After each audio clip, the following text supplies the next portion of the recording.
kind of why we do what we do, to kind of, you know, come out of the locker room, you go for warm-ups, and it's packed out, and you kind of feel the energy in the building, and the music's going, and it just kind of makes you feel alive. Because, you know, I'm like you, CB. I'm addicted to competition. Hi, I'm Cory Baldwin. And I'm Daniel Bowles, sitting in for Dan Searle today. We're back with a new Off the Beaten Path, a podcast for basketball coaches, living in obscurity, working in obscurity, and even those who have made it out of obscurity. And it's a place for storytelling, learning, connecting, sometimes reconnecting, and it's food for thought and food for the belly. On today's episode, we meet three guys who represent 3 of the 8 classifications in GHSA. From 1A Private, Sean Sweeney of Stratford Academy. From 3A, Kevin Strickland at Monroe area. And 7A, Joe LaCour from Archer High School. Man, we're glad to have all 3 of you guys in here. You all have some interesting journeys that are all off the beaten path. Some of you might argue you're still off the beaten path, but we'll hear and we'll let the viewers decide that. We're going to start down there with Joel, since you got the best mustache of the 3. Joel, give us a little info. You're at Archer High. Tell us a little bit about it, and kind of your journey as you started in coaching. Tell us a little about where you played and then coached, and go from there. First of all, thanks for having me. This is my first kind of big podcast deal with CB and Dan Searle. The mustache is the new normal with the COVID-19. So a lot of people maybe not see me with the new mustache, but basketball has been really good to me. Athletics has been really good to me. I really learned a lot about basketball when I was like 2 to 10 years old. I was in Raleigh, North Carolina, a town called Cory, North Carolina, right outside of Raleigh, and ACC country. I mean, ACC games were on every other night on regular antenna TV, and really kind of fell in love with basketball, and Muggsy Bogues and Chris Corchiani and Rodney Monroe and all those teams, kind of being able to see them live. My mom went back to school, got her degree at NC State, so I was kind of a kid on the NC State campus, kind of walking up and down Hillsborough Street as my mom was in class. Probably can't do that nowadays with an 8, 9, 10-year-old kid. But I love the ACC. And then when we were 10, we moved down to Sugar Hill, Georgia, which would now be Lanier High School, but we went to North Gwinnett High School and Lanier Middle School, and had a good career there with Ralph Dunn. We had some success, won 26 games my junior year, and scored a bunch of points, and was fortunate enough to get a scholarship to Armstrong Atlantic with Coach Griff Mills, and had to work my way in the rotation. We had a pretty talented roster. We were kind of running some Princeton offense before it was kind of cool to run Princeton offense. I guess the Princeton and the Sacramento Kings and Armstrong were one of the few teams in late 90s, early 2000s running the Princeton offense, and kind of learned a lot there with Griff.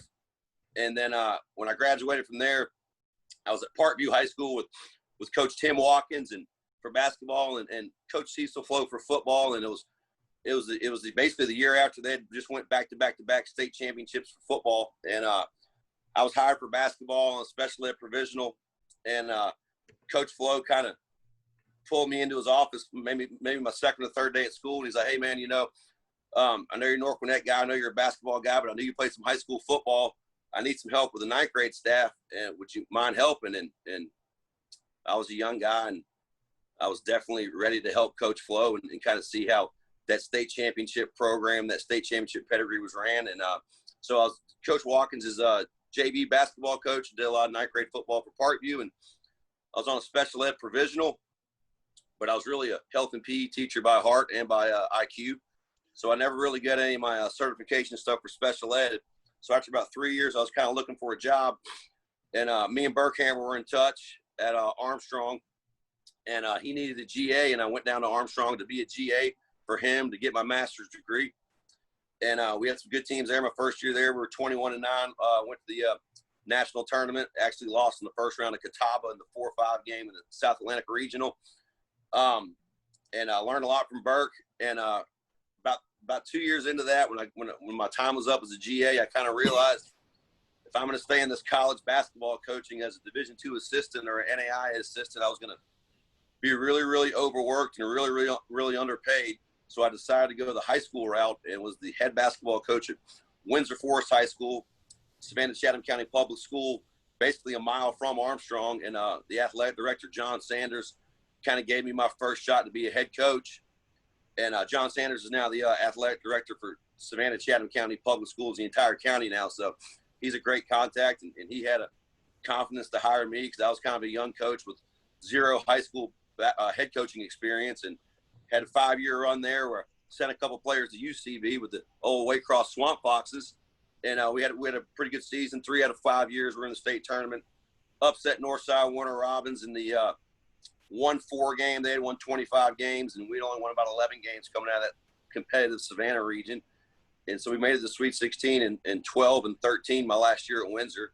And had a really good run in football, too, as the defensive coordinator and the head basketball coach. We had 4 or 5 years in the state playoffs, and Windsor Forest was never really in the state playoffs for football before, and 3 out of 5 years in the state playoffs for basketball. And then Coach Watkins and I always stayed in touch. He was the head basketball coach at Archer, and always wanted to kind of get back home to Gwinnett. And Watkins asked me if I wanted to be his varsity assistant and eventually take over for him when he retired. He didn't give me a time frame on when that would be, whether it be 2 years or whether it be 4 or 5 years. And 2 years after being his head assistant, he stepped down and gave me the reins. And this will be my 8th year at Archer High School. That sounds like quite a journey. So you can do some things that a lot of people talk about. You've actually done them. So let's ask some questions. We hear all the time about Atlanta and South Georgia and the differences, and you've coached in both of those pockets. What's the major difference in your opinion between the two? The biggest thing I learned when I was at Windsor was zone offense, and it's kind of a hot topic nowadays, and the shot clock and kind of holding the ball kind of deal. When I was at Windsor, I got I think about halfway through my second year there, the coaches figured out we're not going to try to guard all his Princeton junk. We're just going to play zone. And so about my second, third, fourth year, I really wanted to specialize in zone offense and how to attack zones, because I felt like it kind of slowed us down.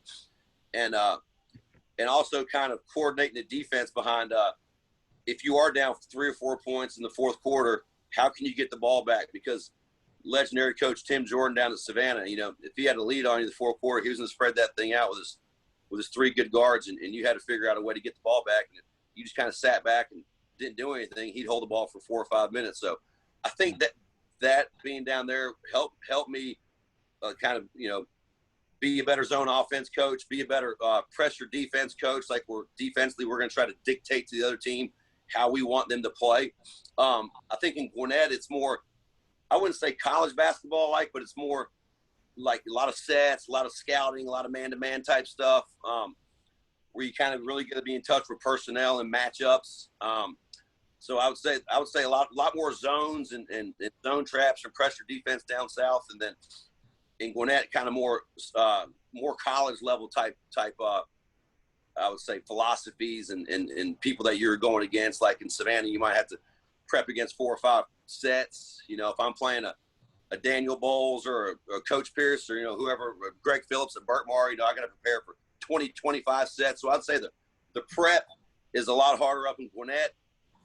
The free flowing, how the game's starting getting up and down and go crazy, a bunch of possessions, is more down south. So it's more than one way to skin a cat, but I feel like it helped me adapt to a bunch of different styles. Joel, what do you think? You've obviously been a successful head basketball coach, but man, you've been on some really good football staffs, whether it's Parkview, Archer. What have you taken from football that's helped you as a basketball coach? Camaraderie, like unselfishness. Like the biggest thing about football, I say all the time, is it's the ultimate team game. Doesn't matter how good your quarterback is if your offensive line can't block. Doesn't matter how good your running back is, your offensive line can't block. Doesn't matter how good your secondary is if your defensive line can't get after the quarterback. So the biggest thing about football is like everybody has a job to do, and everybody's held to that standard. And if somebody's not doing their job, the whole team's going to suffer. So just kind of the whole camaraderie of culture and unselfishness. And it sounds cliche or it sounds boring, but literally just doing your job. And then I kind of bring that mentality to the basketball team where we're all kind of one. We all kind of play the same way, and everybody's kind of held to the same standards. I coach the best kids just as hard as I coach the 12th, 11th man on the roster, and just kind of that team camaraderie and just that culture of this is how we're going to be, guys. This is what we're going to do. This is how we're going to play, and we're going to be really, really good at it. And I think it's helped with the basketball as of, not really swaying by what we do. And the kids come to practice every day knowing what's expected out of them. And I think that's helped me a lot with basketball. That's good stuff. I know we'll transition over here. We're going to get each guy, and then we'll bring you all in together. We'll let Sweeney go last since he's the baby of the group. So, Strick, you'll be up next here. Kind of give us your path. We'll ask you a couple questions at the end, and then we'll let Sweeney, and then we'll tie everybody together in at the end. All right, go ahead, Strick. Walk us through it. Well, I'm originally from Jacksonville, Florida. Both of my parents were principals, so I grew up around sports because every Friday night one of them was covering something, or actually every Monday, Tuesday, and Wednesday night. But that being said, looking up to all the coaches my dad was in charge of and hung out with, was like, those dudes were like my idols, man. Like, they were trying to get the biggest skull ring they could in their bike shorts, and they were talking about their, picks for the college football games, but they were like the coolest dudes. And they were good. Like, it was really a good time in the early 90s in Clay County. And that being said, I loved all of it. And for a while, I was pretty good at basketball. Up until ninth grade, I was one of the better ones around. And then, I was as tall as I am now in ninth grade, and I started recognizing that, man, I'm not very good. And we had some elite athletes that I went to high school with. Most guys, being in Florida, most of them went and played football. On my high school team, we had a kid that went to Kansas State, Florida State. Heck, the Florida State kid didn't even play football in high school, and he still played football at Florida State. And that being said, I realized that wasn't me. Like, I'm not out there dunking, making moves, so I had to find where I fit in. And the thing that I could do is understand what the coach was asking and what his philosophy was and what he was trying to accomplish. So it all kind of tied into, being around coaches growing up, understanding what my role is and how I can, find some playing time, especially with a lot of really, really good athletes. And then on top of that, I was just a junkie. If it was Pitt and Penn State playing on ESPN, I was watching it. And I think that's something that kids miss these days, is just watching a full game and how much subconsciously you take in when the commentators are breaking down pick and rolls and, traps and you name it. And so that was something where, we all kind of grew up in the same era. I'm not sure how old Sweeney is, but that was just commonplace. Duke, North Carolina playing, we're all watching, right? And so coaching was always something that interests me. But with my parents in education, they both said, you may want to try to find something to make a little bit of money. So then I made a trek after high school to Gainesville, Florida, and had 2 very unproductive years there school-wise. But I got the good fortune of a roommate of mine in college who played basketball or football at Florida, overheard Steve Spurrier talking about how his son's private school team needed a 8th grade coach. And so he came home and said, hey, man, Spurrier's son, their 8th grade team needs a coach. You don't have to, be in school. It's a private school, the old call school. And would you be interested? And I said, yeah, I would. So I went out there and did it, and, man, I fell in love with it. And it wasn't just the 8th grade team. It was the 8th grade B team. And so it was mostly 7th graders. And I got to coach that team, and that was when I really realized, you know what, this is something I can be good at. This is something I enjoy doing. If they'd have let me practice on Sundays, I would have. And I always make the joke that Spurrier used to come watch me coach.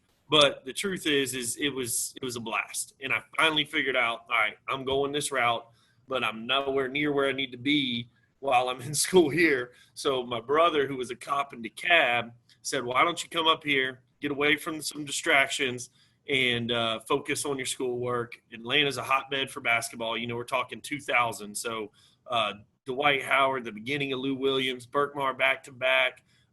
Brookwood's a juggernaut at that time.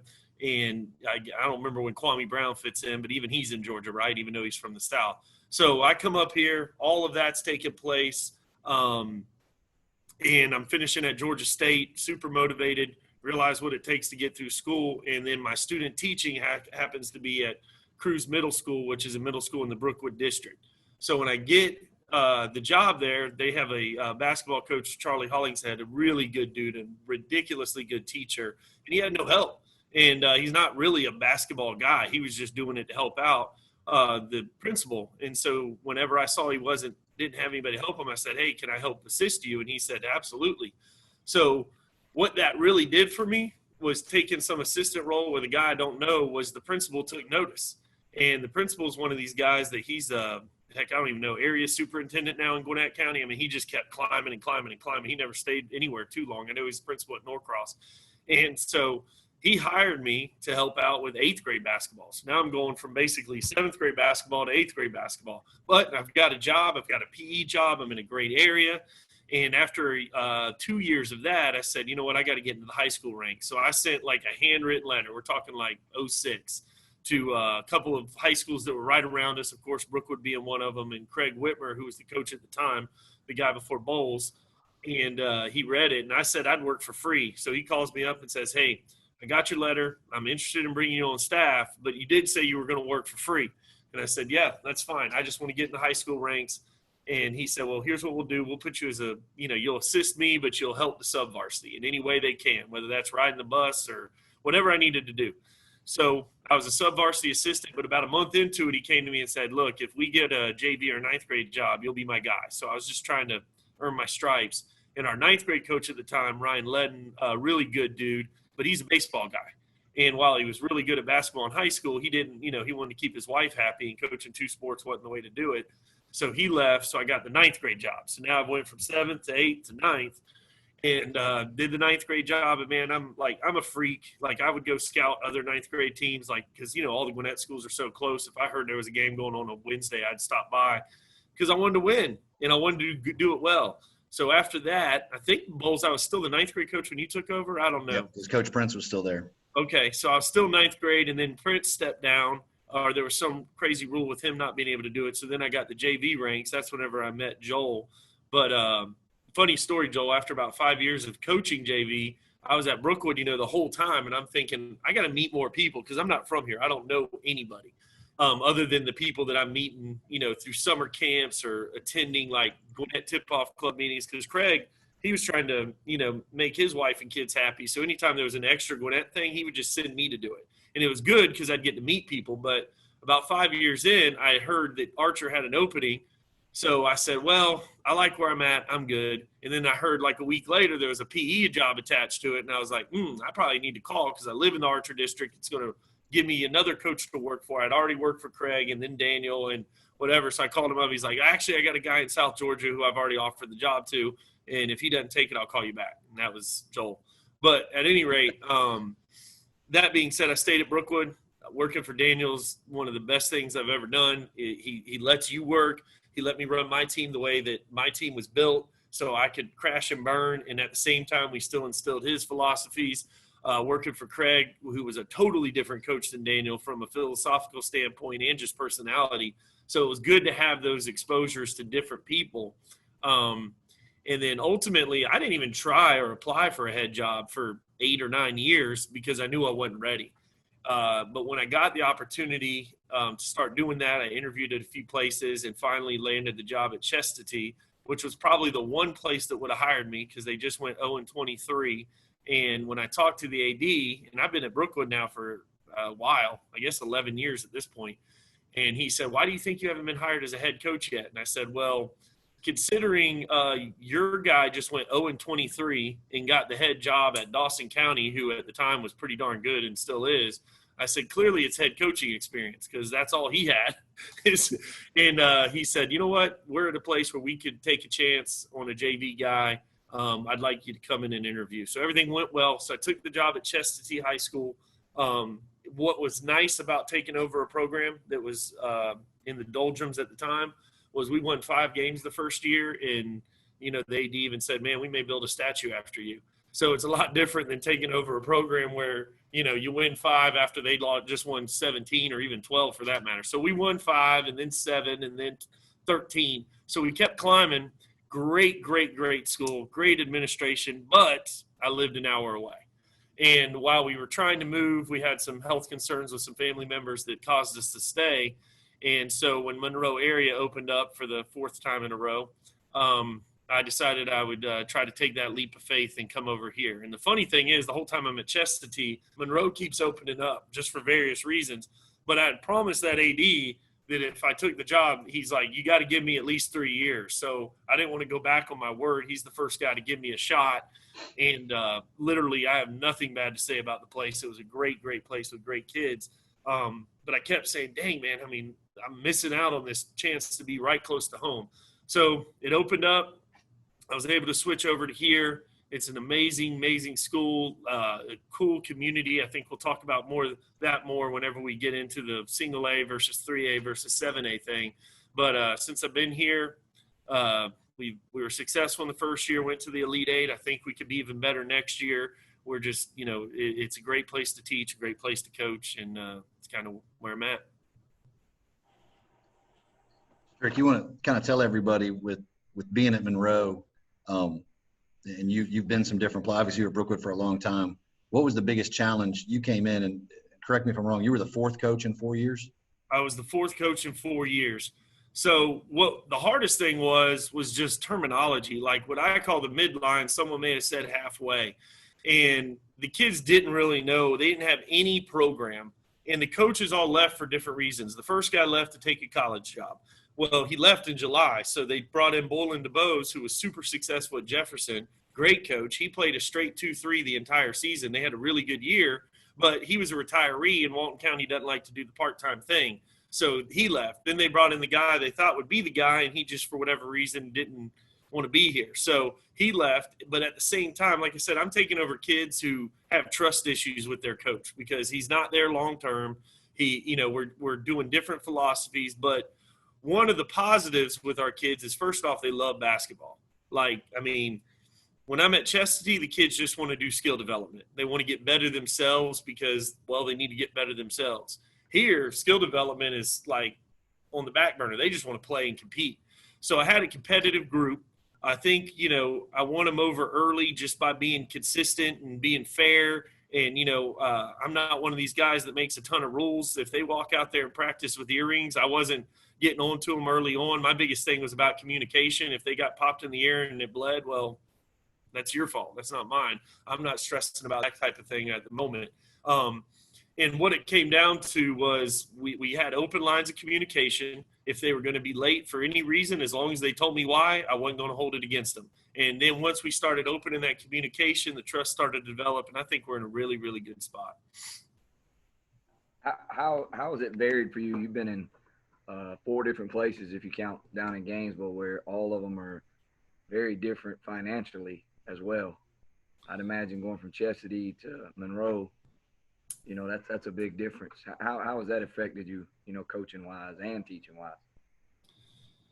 Teaching-wise, not much. Chestatee is 50% Hispanic and 50% Caucasian. Like, we literally had, I think, 20 African-Americans in the whole school.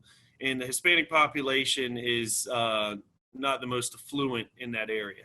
So the school-wise, we had a lot of students who had a lot of needs, and we had a lot of students who lived on the lake.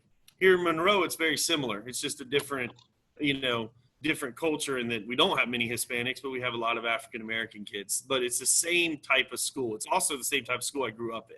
So I was accustomed all the way around to just understanding that everybody had different needs. I was picking up kids at 5 a.m. at Chestatee to take them to morning practice. And so that's just something that's kind of commonplace here, is just to make sure that the kids get what they need to be successful. Sometimes that's just starting later. Like when we do summer practices, I don't start at 8 a.m. I know it's going to take a little bit of time to rally the troops and get them here, so we'll usually go around noon or 1. Teaching environment, man, I've been very fortunate in everywhere I've been. We've been ultra blessed with great administration. So everybody's always been supportive of basketball, even though obviously Monroe area is a football school first. They've been super successful. We got a great football coach, and, we're in the South. Chestatee football was not super successful, but they were first. And that's just what comes with being in Georgia. And at the same time, I've never felt not supported at all. So the challenges of the types of kids we had, it's just trading one set of problems for another. But truth is they're all kids. They all want to get better. They love the game, and you just kind of got to embrace that and help them reach their goals and, become a team. All right. Well, that's good stuff right there. So we've learned a lot about Joel's journey. We've learned a lot about Strick's journey. So now we're going to take it down to the youngster of the group and the single A private of the group. So let's see what we got down here. Sweeney, walk us through the Sweeney journey. Appreciate you guys having me on. Kev, I'm 32, just to answer that question. So a little younger than you guys. But I grew up in Philadelphia originally. And, I played football, basketball, and baseball. And I moved in to my uncle, who was a private school coach in Somerville, South Carolina, my junior year. And I was 15. So I was on the really young side. And I played football, basketball, and baseball. And at the time, my cousin had just finished playing up at South Carolina. So we got to go to games, and he was playing for the Low Gators. And, baseball is probably my favorite sport at the time. And once I just started watching him play and playing pickup with him, it just changed my whole attitude towards basketball. I said, I need to figure out how to be that good, which will never happen. But I just lived in the gym and was able to get a lot better and still wasn't very good. I was an average high school player. And after I graduated, I went back home to Pennsylvania, off the beaten path to say the least. Penn State Brandywine, I don't even know if you'd call it D3 or, some kind of division. We played a lot of Penn State schools. We played, Division III schools. And I was a four-man. I was a post guy. Played really hard. Wasn't very skilled, but, I was going to give you my all. But I knew I wanted to get into coaching. My uncle was a high school coach, and that's who I played for at Pinewood, like I said. So I walked on at Charleston Southern. Didn't play very much there, but I was fortunate. They gave me a scholarship midway through my first year, and I tell our guys this all the time. They did not give me a scholarship because I was oozing with talent. I just made sure to show up on time, and if they said, you got to get through that wall, I'd find a way to try to get through the wall. I remember we had to run a 5:30 mile, and I was like, there's no way I could ever run a 5:30 mile. But then they told us you had to get that time to get a practice jersey. So I said, okay, I'll find a way to get a 5:30 mile then. So just kind of, and then from there, my senior year, at the end of my senior year, I tore my ACL playing North Greenville. Didn't know what I was going to do after that. And I was sitting in the gym watching the guys play pickup. I was just a hoops junkie. I just wanted to be around the game. And he says, why don't you just stay around and be my ops guy? So I was like, okay, a little naive at the time. I didn't know that not everyone got to be a Division I ops guy. Didn't pay much, paid about $500 a month, but what did I care? I was coming out of college. I was like, great, this is awesome. So I did that for a year for Coach Radeball. It was an awesome experience. Just getting to see the ins and outs of it. Bob Ritchie was an assistant at the time. He's the head coach at Furman. Mike Morrell was an assistant. He's at Asheville. And Will Jones was an assistant. So we had some really unbelievable staff that year. But when I got done, I said I was more prepared to plan a wedding than I was coach a basketball game. So I said, I need to go do something different. Practice times, flight times, meals, study hall. I was like, this wasn't what I thought it was going to be. So my buddy just got a job at Goose Creek High School and said, hey, you want to come help me? I was like, great. I was like, does it pay anything? He's like, no. I was like, okay, sounds good to me. So I went over there and I was working at Chick-fil-A slinging some chicken in the morning with my college degree going, God, this can't be how it's supposed to be. So I did that for a while, and I would go practice at my high school, Pinewood, with my uncle. They had guys like Milton Jennings, McDonald's All-American, played at Clemson. Kenny Manigault, who was an unbelievable player, went out to Wichita. He could never figure it out the school-wise, but he's still playing overseas. He's an unbelievable player. So I would just go play against those guys. Then I would go practice. Then I would go to North Charleston where I was an assistant. And then I'd drive those guys home, go to sleep, get up at 5 a.m., just keep doing that, slinging that chicken at Chick-fil-A. And so we made it through that year. We had a really good year. We won a 2A state championship at North Charleston. And I was like, this is easy. Man, I don't know how. So I was helping out for a team, TMP. I was coaching their 15-under team, and Brad Dobbles was helping out. And he said, hey, he knew I wanted to get back into college. And he said, you got to go see Gary Edwards at Francis Marion. I said, okay, well, what's his number? I'll give him a call. He's like, no, you don't call him. He's like, you just go to the office and show up. I was like, did you tell me to walk into his office? He's like, yep, go tomorrow. So the next day I showed up, and Gary, he was like, who are you? I was like, Brad Dobble sent me. He's like, I don't know. So I talked to him for a while, and he just kind of said, I don't know. So I just hung out that whole day with the assistant. They had a guy visiting campus. And then I went home. He called me the next day and says, if you want it, it's yours.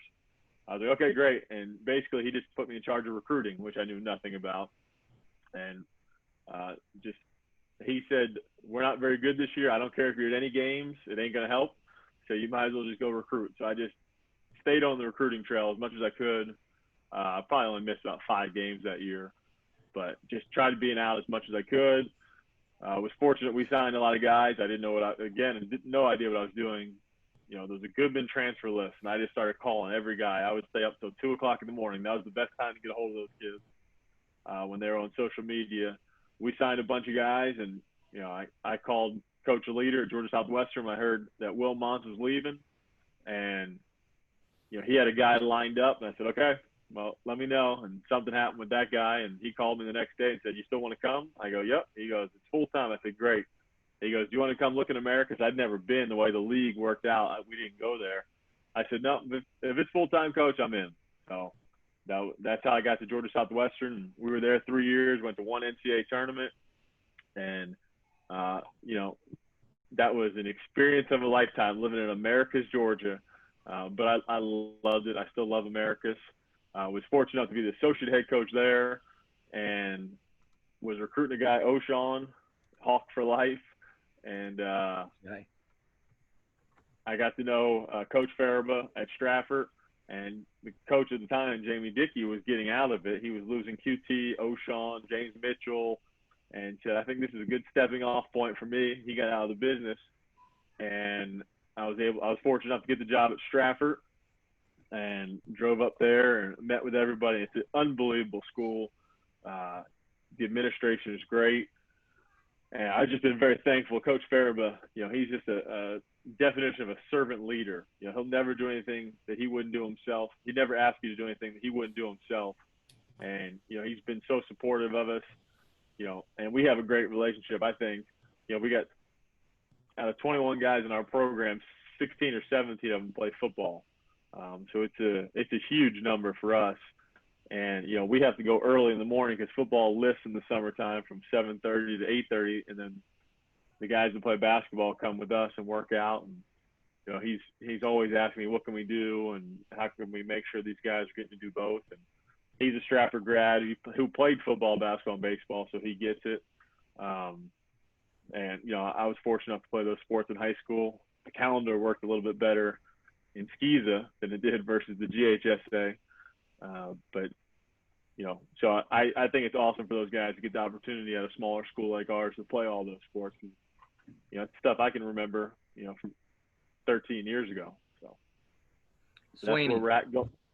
Sweeney, going from college, I mean, being at, you know, Division I as a player and as an ops guy, and then I know you dipped high school for a little bit, but then going back and being peach belt at 2 different ones, how hard is it to adjust from those type of players to now at a single A private? I imagine it's a little bit different level.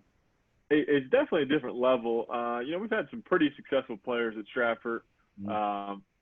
You know, I was just thankful to be a head coach. You know, I just kind of wanted to see what it would be like. I think I've learned more in 4 years as a head coach, actually having to teach it and do it, than stand there and kind of go, all right, good job, guys, good job. You know, both my peach belt bosses were great, but they wanted to be the guy, the voice.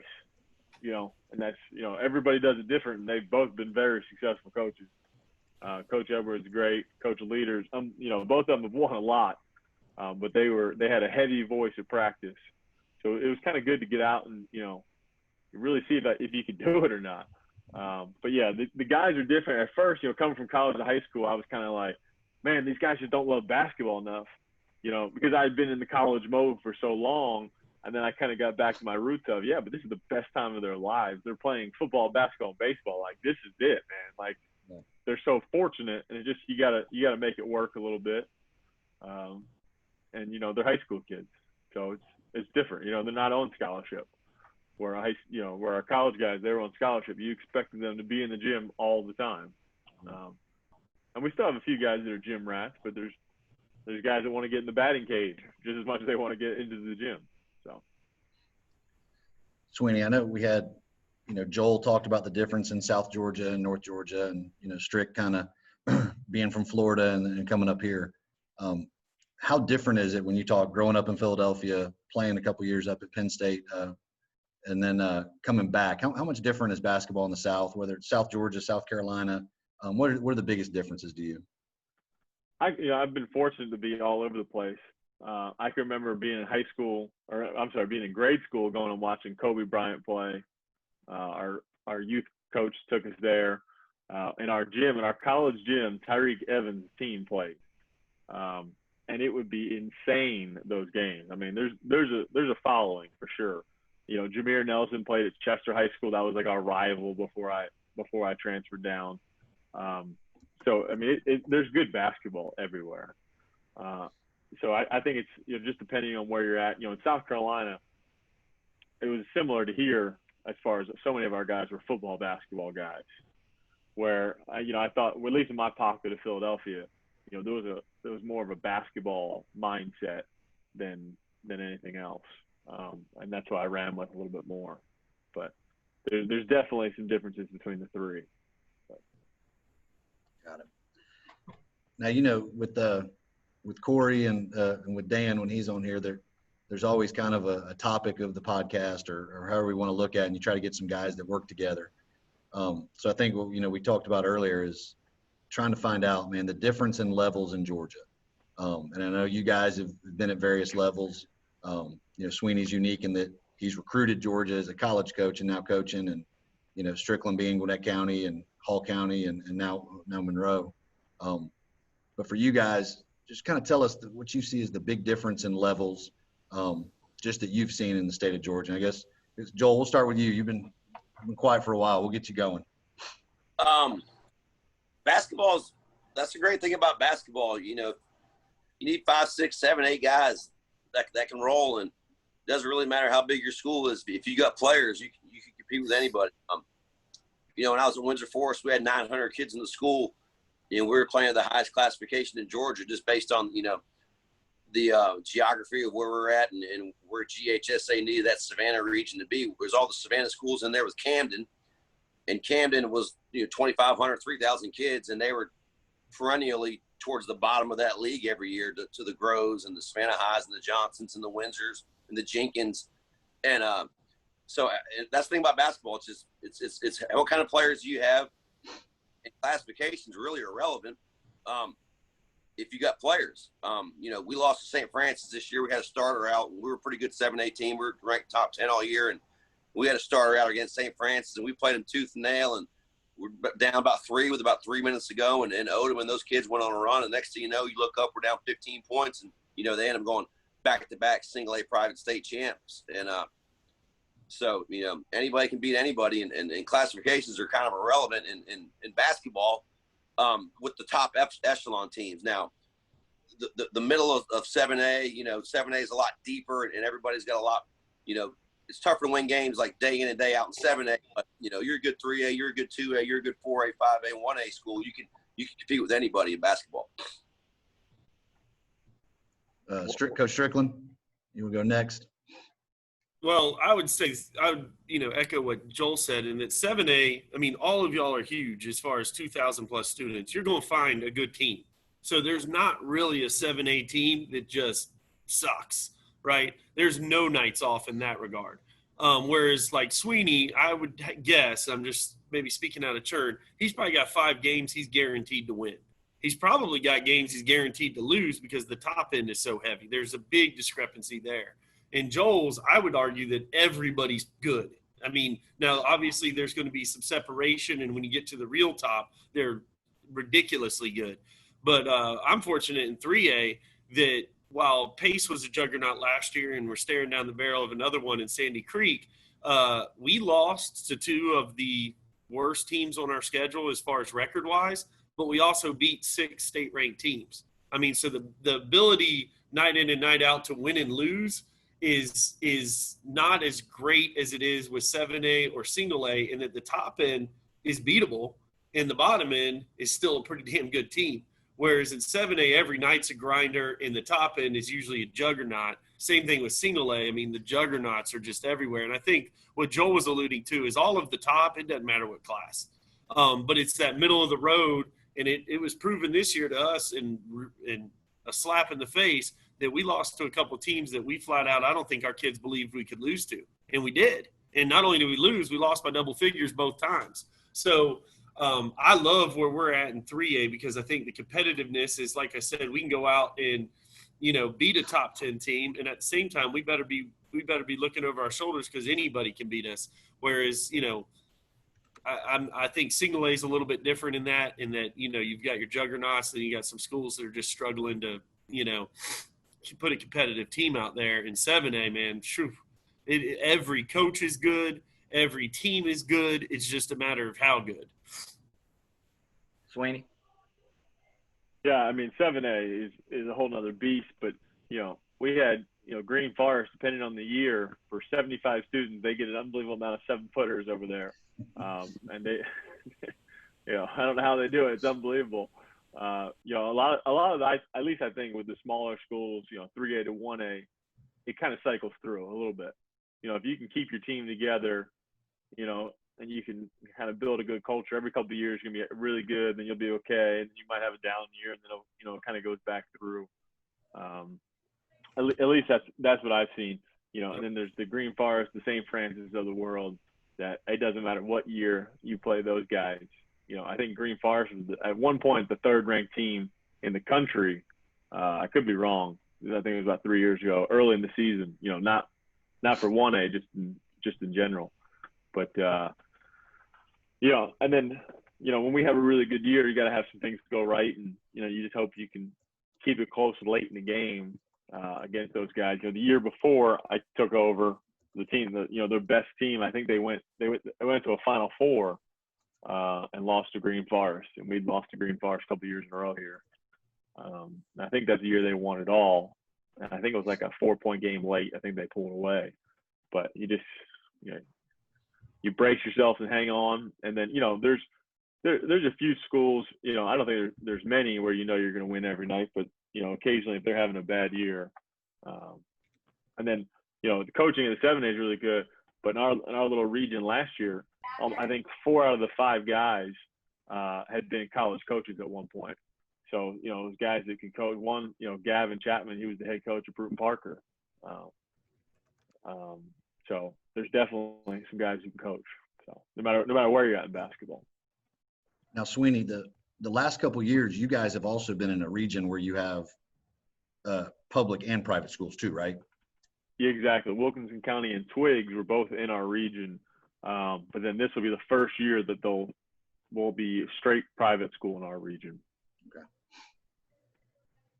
All right, I'm gonna follow up here with a question here. It's kind of a 2-part question for all 3 of y'all, and then we'll jump into lightning round after that, and we'll be done. The 2-part question to you guys.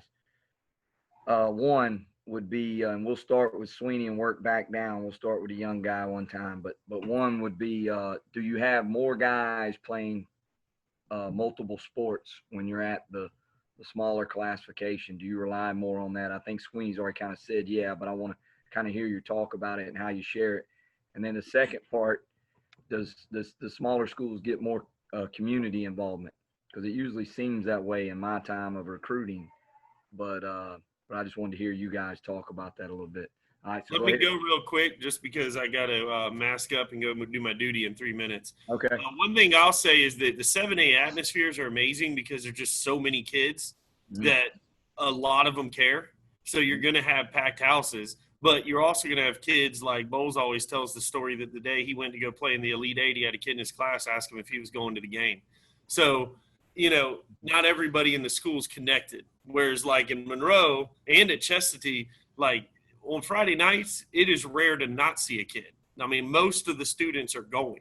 When we play a home game, I mean, it's packed. I mean, it's the thing to do. So I think that part of it is really, really cool. And that like when I walk into a gas station or I walk into a restaurant, they're usually like, Coach, whereas in 7A that gets lost a little bit because there's schools all over the place. But as far as like you walk into the packed house, it's a packed house no matter what. I mean, heck, they're working with 2,000 to 4,000 students. But I do think the community involvement in Monroe is just exceptional. And I've seen that when we play Morgan or Franklin or Hart, because it is the thing to do. And it's this one that it's kind of the commonality of everybody in the town. And I try to sell that to the kids big time. Like, not only did your parents wear purple, but I mean, your grandfathers and your uncles, they've all been Hurricanes. They all represent, and you represent them.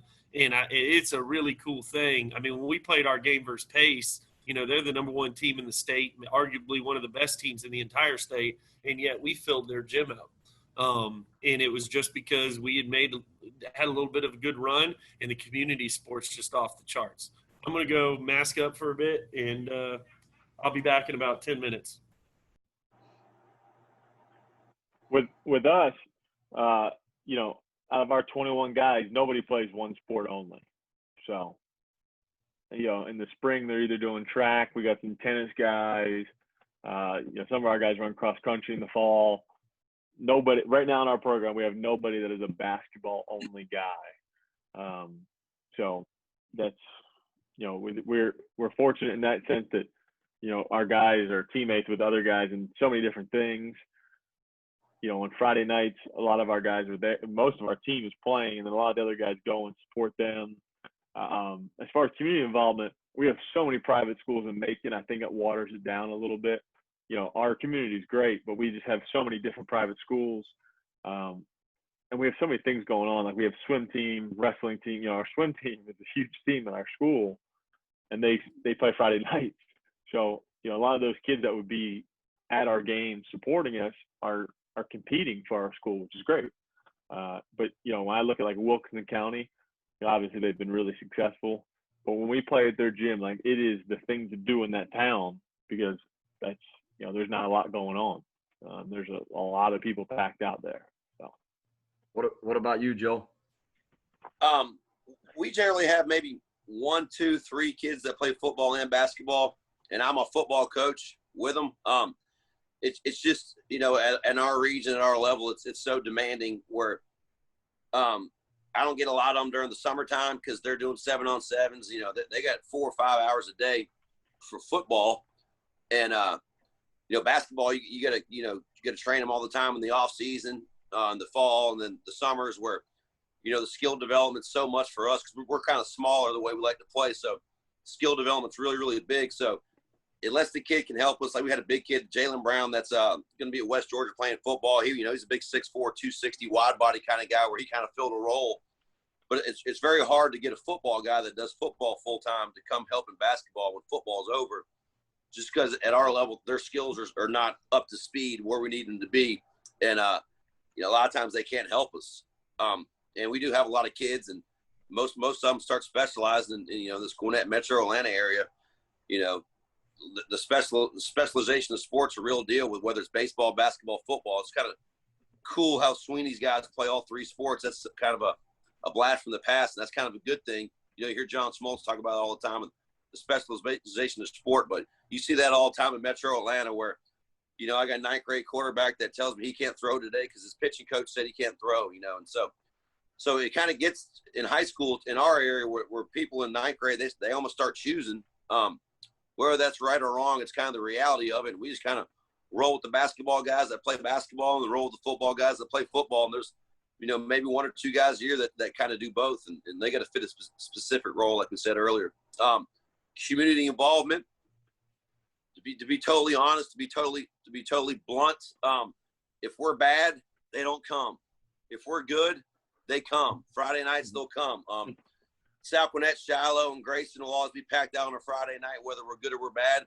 But Newton's always a good crowd. You know, they travel well. You know, it's a really good region we've been in the last 4 years.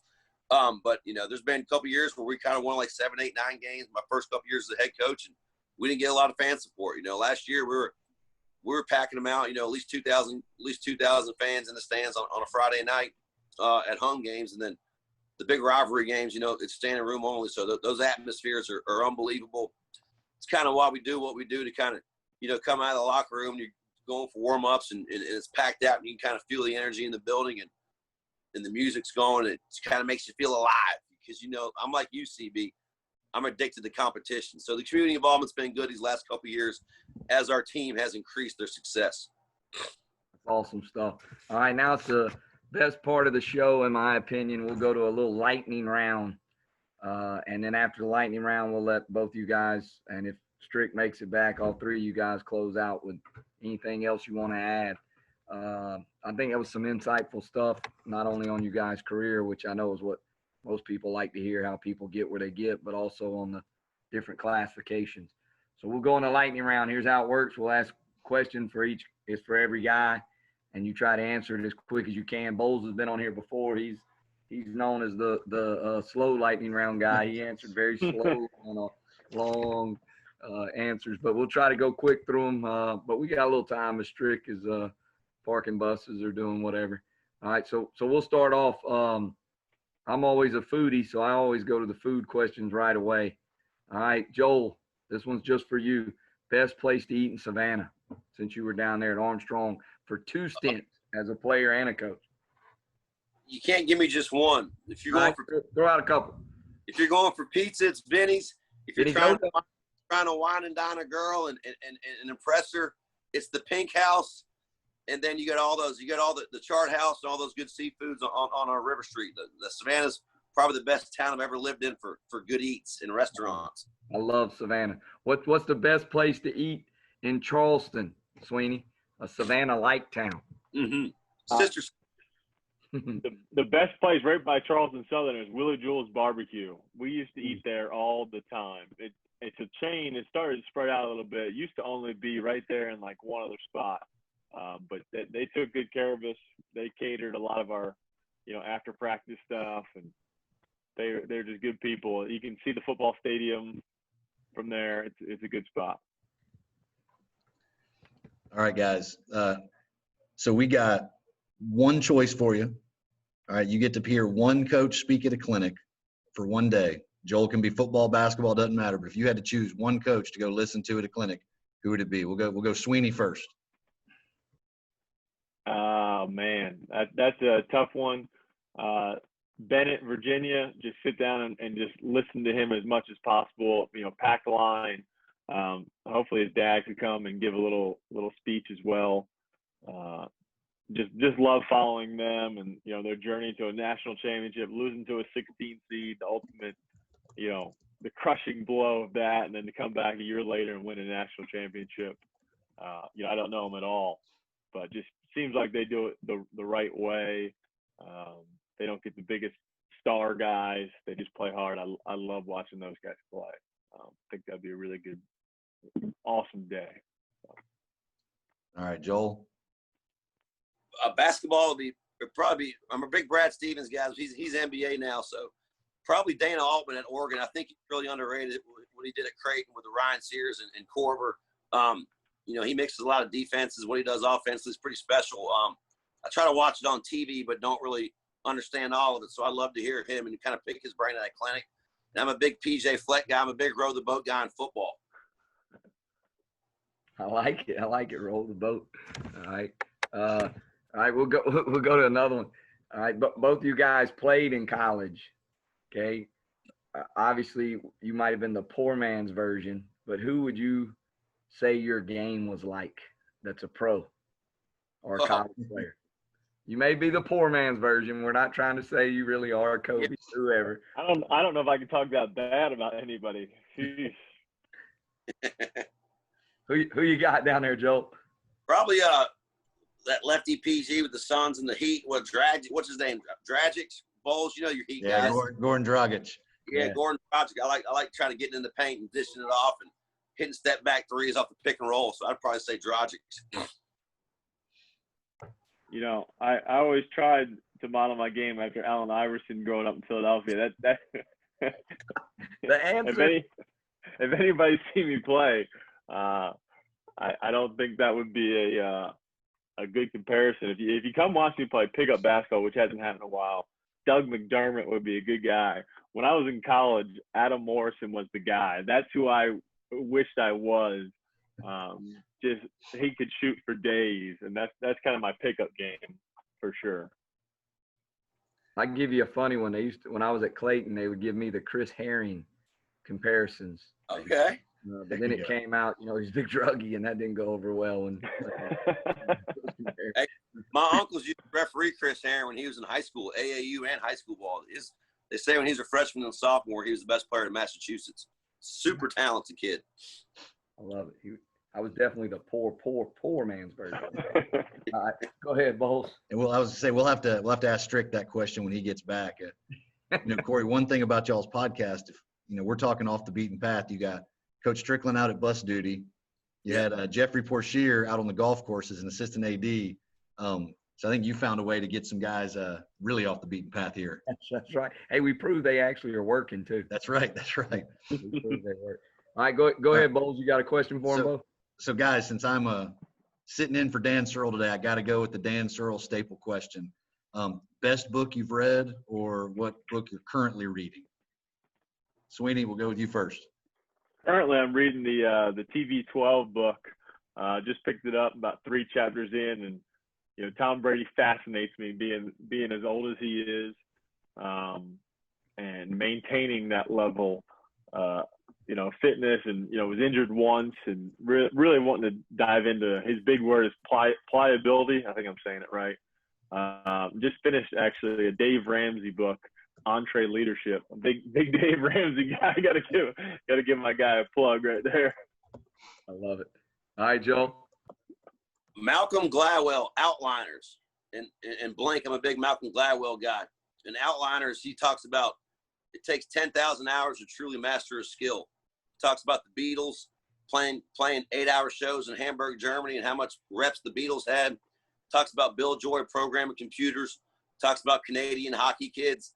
And 10,000 hours of master a skill is roughly 2 hours a day for 18 straight years. And I talk to basketball kids about it all the time. You want to be a good shooter, you want to perfect your craft, you're going to have to work to be an outliner. So I like that book a lot, especially for coaching.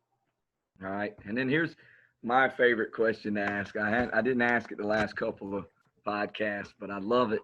And with us doing 1 and 3 and 7A, it's a perfect time to bring it back in. Worst gym you've ever played at and best crowd you've ever played at. And it can be college, high school, anything. Joel, I know you're down there in South Georgia, Savannah area. You've been in some rowdy places. Give us a rowdy one and a bad one. Worst gym is Islands High School, which used to be Coastal Middle School. I think they've upgraded in the last couple of years, but it was literally a tartan floor gymnasium, about 4 rows of bleachers. It was a middle school gym, and they kind of made it a high school the first 4 or 5 years they were there. So Islands High School will probably be the worst. Man, those atmospheres playing. We played West Hall in North Gwinnett Region Championship one time. Michael Causey and Adrian Penland was on that team, and we had 3,000 people hanging from the rafters at North Gwinnett. The Savannah State Armstrong games were always packed out in college, and Grayson and Archer is always packed out, always worth the $7 of admission if you can go to a Grayson Archer game. So I got a lot of them. I love it. What about you, Sweeney? Lawrence Manning Academy. I feel bad for my guy Will Epps. I played there as a player. The rubber floors, the wall on the one end is right there. The stage on the other end. You can't go too far. You run into that. That was a tough one. If you shoot the ball like 15 feet, it hits the ceilings. Tough place to play. And then I hate to do it to my alma mater like this. Charleston Southern is going to be my answer for the worst and the best place to play. The worst is if you're trying to recruit a kid and bring them to Charleston Southern, I can't tell you how many times they have asked, is this the practice gym? No, this is where we tip it off, buddy. Hate to tell you. But because it's the smallest Division I gym in the country, I think it holds like 850 seats. It makes it the best, when they're winning, even when they're losing, 850 people, it's sold out. It's loud.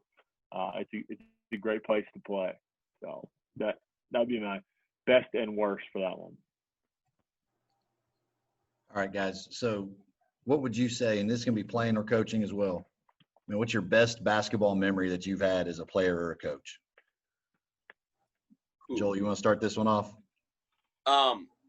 Yeah, just winning 2 state tournament games in high school. Probably losing to Columbia in the Final Four was a big deal. And then the Savannah State Armstrong games were always really, really good. I had a bittersweet memory in the Savannah State Armstrong game. My sophomore year, at Armstrong. I was starting my first game. It was the 5th game of the year. We just came off a big win against Gardner-Webb, and I got to start over Robert Campbell, who ended up being 2-time Peach Belt Player of the Year. But I was starting over him for a couple games there. And about 5 minutes into the Savannah State Armstrong game in the old Wiley gym at Savannah State before the Tiger Arena, I snapped my ACL 4 minutes into the game trying to get a 5-second closely guarded call. So it's bittersweet, those Armstrong Savannah State games. So kind of made me dig deep as a person on how to rehab and come back and handle that adversity. But at the same time, I was also at an all-time high as a starter in that game. The ACL is a bad one. I tore mine playing against North Greenville. It's got to be one of the worst. We lost 2 years in a row to Porter-Gaud in the state championship with Pinewood. Those hurt. It was John Crest has twin boys, and they were the same year as me, and they got us both years, unfortunately. Best memory would probably be the state championship North Charleston. We were playing Newberry, and they played fast. They ran up and down, and we got up 17-0, and it was 48-47.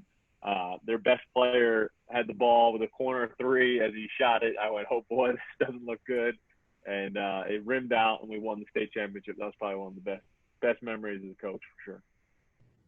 Nice. You want Yeah, to welcome back. Hey, man, a little sweat on my brow. Bus duty. Bowles, you want to catch him up and ask a couple of lightning round questions real quick? Coach Strickland, we'll catch you up. We're not going to give you all of them, but so where we are right now, we had just asked Coach Baldwin asked the worst gym you've played in or coached in. And then the next question on that is your best basketball memory as a player or coach. Worst gym is University Christian, powerhouse football, baseball program out of Jacksonville. You play in their cafeteria, and so it doubles as their cafeteria, small private school. And you literally could find a green bean or a tater tot on the floor if they didn't sweep it well. So during warm-ups, you're kicking off tater tots. It's a dungeon of a gym. And in Jacksonville, Florida, you play in a lot of bad gyms. Play at Sandalwood High School, and they have a gym. You have your court, but then they have another one this way. So you're shooting into an ocean on one side, and then the other side, the cheerleaders are packed in. Man, I could go on forever coming out of Jacksonville gyms, but University Christian tops the list. Best basketball memory. Honestly, I know it sounds, kind of hokey because it happened this year, but when we played at Westside Macon, not only were they loaded with is this playing days or coaching? Either one. Either one. Okay. Coaching wise, it was that one for sure. They had 2 Division I players. I felt like we matched up really well. They were a quality team, top 5 in the state. But what made it coolest is my wife drove the kids down, which of course she takes them to most games. But my dad and my brother came up from Florida to watch the game, and then we won and went on to the Elite Eight. So that was cool. Playing wise, probably my best shine was we were playing Bowles, which is a powerhouse of everything in Florida. And Spurrier and Baldwin were both there watching about 3 or 4 of their basketball players who doubled as football players. And I scored 12 points and hit 4 threes is what I did. I sat in the corner and jacked. But I went 4 for 4, Spurrier, and then we're right there above our huddle. And I was kind of more in all of those guys than I was, who we were playing against. I did get boxed out by Sharon Dorsey. Better yet, I tried to box out Sharon Dorsey. He played for for Florida State and then the Chiefs, and he shoved me so far I went right into the mat. No call. Their ball. I went the other way. People don't realize how much in Jacksonville that happens. I've been to being close to there. I recruit there some, and you all the time run into high major football coaches there watching guys play every game. It's almost wild. every game it seems like. And I'll give a quick funny story on that. I was recruiting a kid. I thought I saw him. I said, "Man, he's perfect." Couldn't get to talk to him that game. I go back when they play again, and I finally get to talk to him. And he said he's going to Kentucky. And I was thinking, Calipari, Kentucky? He's good, but he ain't that good. And he was like, "No, I'm going to be a defensive end at Kentucky." Oh, that was the norm, man. Okay, my bad. That makes more sense now. All right. But hey, look, we're gonna close it out here. I want to give you guys a chance to give closing statements. I know we jumped around a little bit. We had Strick parking some buses and loading people up and all that, but we still got a lot of stuff in. And again, I think the best part is you guys just sharing your journey and how you've gotten where you gotten. But let's just, Strick, since you just jumped back in, we'll let you start it off. Any closing marks or anything you want to say before you get out of here? We'll go Strick. Sweeney, and we'll let Joel finish it, and then me and Bowles will close it out. No, I want to say I appreciate the platform. I think that is probably the best thing about coaching in the state of Georgia as a whole. Well, first off, the pay is, but the platforms that we have. I've been in Gwinnett, Hall, and Walton County. There's newspaper coverage, there's podcasts, there's, the things that Sandy and Markowitz and all those guys are doing. It's crazy how important high school sports are to this state, and that goes across the board. And so whether it's Score Atlanta or even the local news, it's fun to coach in a place where people really care. And that's what's fun about coaching in this community, but it's been in every community. So it's across the board. I think it's just a phenomenal place to coach. I think the kids benefit from that because they realize that it matters, and that makes it all the more fun. I mean, it's nice to stroke our egos every now and then, but the truth is the kids have incredible platforms to play on and play under. And I mean, I'm telling you, no matter what school I've been at, we've been on the radio or we've had dudes videoing it on the baseline, and it's the kids are just, it's an awesome atmosphere to play in. Go ahead, Sweeney. Just appreciate you guys having me on today. Good catching up with you guys. I really thank you for that. And keep doing this podcast. I still got a few more I got to catch up on, but I've really enjoyed the ones that I've had a chance to watch so far. So thank you. Good deal. All right, going down to you, Big Joel, for the finish. Hey. You're the cleanup hitter. Just enjoying. Appreciate you having me on, and just coaching and loving on kids and training kids and seeing kids improve from their freshman year to their senior year, and then the ones that are fortunate enough to go on and play in college. We take great pride in our kids translate well to the college game, whether it's football or whether it's basketball. Just how we train them, how we run our business, how we the culture that we set in place, and just being able to just develop these relationships with kids and loving on kids and seeing them improve and how it all comes together. And the team atmosphere is kind of why I coach, for the relationships and just building boys to men. So I just appreciate you guys having me on. All right. We always, before we end here, we always do 6 degrees of separation. Just for those that don't know, Bowles was the head coach and Strickland was his assistant. So there's a quick one right there. Also, I signed a guy that played for Strickland that as a junior, and signed 2 guys that played for Bowles and Strickland. Sweeney, we crossed paths some in recruiting when he was at Georgia Southwestern. As he mentioned, O'Shawn, but also helped each other with other things along those ways. And, I've always stayed in touch. And then I know Joel and Bowles battled a couple of times. Am I correct on that? Hadn't y'all played each other a couple of times? We've had a few. We've had a few. Okay. And then I've been lucky enough. I coached one of the all-name team guys came from Joel, Lydell Manigo, one of the best names ever right there. Lydell Manigo played for me and played for Bowles down at Windsor. And then I've coached 3 of his guys at Archer, about to be 4, and been lucky, all good guys. And it's just funny how small the basketball world is. You always hear how small the world is. Well, it's even smaller in the hoop world. And we all. I got one here for me and Sweeney. Sweeney, you might not even remember this, but you probably do because you're a smart guy. Leader and Cox, when Cox was with Leader at the Southwestern, I was at Windsor. He would always want to have a shoot around in Windsor. Shoot around, yeah. And I knew Leader. Cox kind of set it up, and me and Leader, when I was with Burkhammer, I always had a lot of respect for Leader, so we had a good relationship. And Sweeney calls me, hey, Leader gave me your number. I'm supposed to come do a shoot around. When are y'all available? And that's when I kind of first met Sweeney.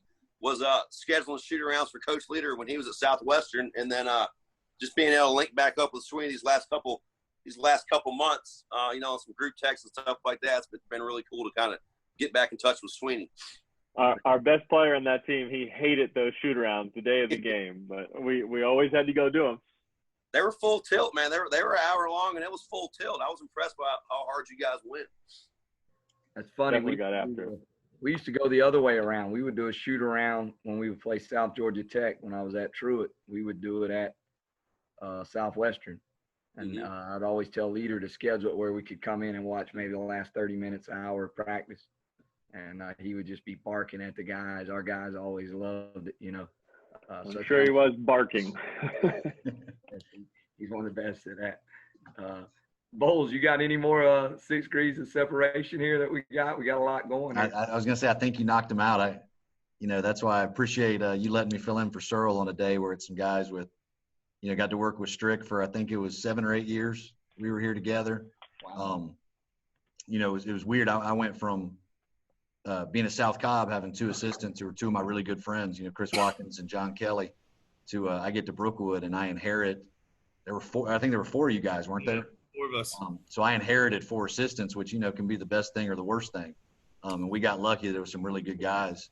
And it was real fun to work with them and getting to work with Strick that long. And one of the assistants who was there, he's still here. So John Cavato, he's a Mercer guy. So it's been the business. so it's been fun to watch Coach Strickland, and obviously us and Joel have played each other. I think early in the series we got him, and he's won a couple in a row on us. So we got a. Hey, Josh Montgomery Bowles, with Jay. That's right. Josh played for me at South Cobb. Yeah, I play a lot of ball with him, and I used to work him out a lot actually, Josh, when he was at Savannah State. Really, really good guy. And He's I will say, still playing overseas, Josh. he is. He just got another contract. Awesome.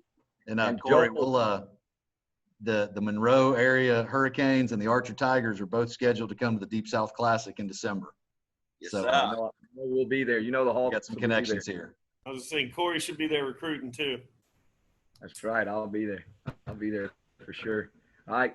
Before we close out, Joel, you only lost 1 game in the Peach Belt. Was that your senior year? You only lost 1 game in the Peach Belt. Where was that at again? Bring this up again, CV. I love it.